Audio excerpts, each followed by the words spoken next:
Voter ID কাৰ্ডৰ লগত আধাৰ card link যদি আপোনাৰ ভোটাৰ আইডি কাৰ্ডৰ লগত আধাৰ কাৰ্ড লিংক নাই তেনেহলে এই ভিডিঅ'টো চালে আপুনি নিজৰ মোবাইলৰ সহায়ত ভোটাৰ আইডি কাৰ্ডৰ লগত আধাৰ কাৰ্ড লিংক কৰিব পাৰিব। আহক ভিডিঅ'টো আৰম্ভ কৰোঁ।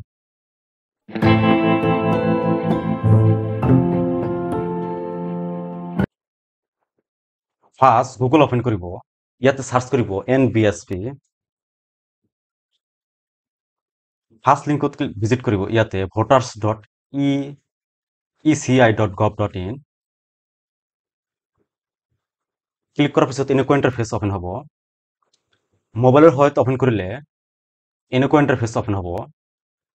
ফাৰ্ষ্ট সাইন আপ কৰিব লাগিব। যদি আপুনি এই পৰ্টেলত ফাৰ্ষ্ট টাইম ভিজিট কৰে, ইয়াতে সাইন আপত ক্লিক কৰিব। তলত আহিলে ইয়াতে মোবাইল নম্বৰ আৰু ইমেইল আইডিটো অপশ্যনাল, নাথাকিলে নাই। ইয়াতে ক্যাপচা দি কন্টিনিউত ক্লিক কৰিলে এটা OTP আহিব। OTP দিয়াৰ পিছত আপুনি পাছৱৰ্ড দিব লাগিব। পাছৱৰ্ডটো আপোনাৰ হিচাপত দিব। দিয়াৰ পিছত আপোনাৰ আইডিটো ক্ৰিয়েট হৈ যাব। তাৰপিছত ইয়াতে লগইনত ক্লিক কৰিব। লগইনত ক্লিক কৰিলে লগইন পেজটো ওপেন হ'ব। ইয়াতে মোবাইল নম্বৰ, পাছৱৰ্ড আৰু ক্যাপচা দি ৰিকুৱেষ্ট OTPত ক্লিক কৰিলে আপোনাৰ মোবাইলত এটা OTP আহিব। লগইন হোৱাৰ পিছত এনেকুৱা ইণ্টাৰফেচ আহিব। ইয়াতে তলত আহিলে চাব আধাৰ কাৰ্ড কালেকশ্যন। ইয়াতে Aadhaar card collection form number 6B ইয়াতে ক্লিক কৰিব। এনেকুৱা এটা পপআপ বক্স ওপেন হ'ব। ইয়াতে আপোনাৰ ভোটাৰ আইডি কাৰ্ডৰ ইপিক নম্বৰটো দিব। আপোনাৰ ইপিক আইডিটো দি ভেৰিফাই এণ্ড ফিল ফৰ্মত ক্লিক কৰিব।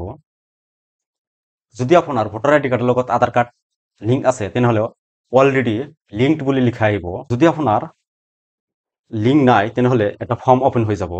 মই এটা মাৰি দেখাই আছো। যদি আপোনাৰ ভোটাৰ আইডি কাৰ্ডৰ লগত আধাৰ কাৰ্ড লিংক নাই তেনেহলে ইপিক নম্বৰটো দিয়াৰ পিছত এনেকুৱা ফৰ্মটো ওপেন হৈ যাব। ইয়াতে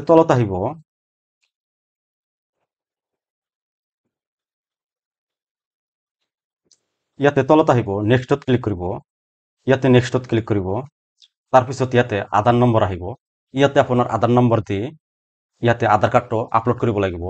ইয়াতে আধাৰ কাৰ্ডটো ফটো মাৰি ইয়াতে আপলোড কৰিব। তাৰপিছত নেক্সট মাৰি দিলে নেক্সটত আহিব। ইয়াতে আপোনাৰ মোবাইল নম্বৰ দিয়াৰ পিছত সেন্ড OTPত ক্লিক কৰিলে এটা মোবাইলত OTP আহিব। ইয়াতে দি OTPটো দি ভেৰিফাইত ক্লিক কৰিব লাগিব। আৰু যদি আপোনাৰ ইমেইল আইডি আছে ইয়াতে দিব, নহলে নাই। আৰু আপোনাৰ গাঁৱৰ নাম দি নেক্সটত ক্লিক কৰিলে ইয়াতে আহি যাব ই নম্বৰ সেকশনত। ইয়াতে ক্যাপচা দি ৰিভিউ এণ্ড সাবমিটত ক্লিক কৰিলে এটা ফৰ্ম ৰিভিউ হৈ যাব। ইয়াতে আধাৰ নম্বৰটো চেক কৰি আপুনি সাবমিট মাৰি দিব। আৰু এই একনলেজমেণ্ট নাম্বাৰ দি পিছত আপুনি চেক কৰিব পাৰিব আপোনাৰ ভোটাৰ আইডি কাৰ্ডৰ লগত আধাৰ কাৰ্ডটো লিংক হৈছে নে নাই।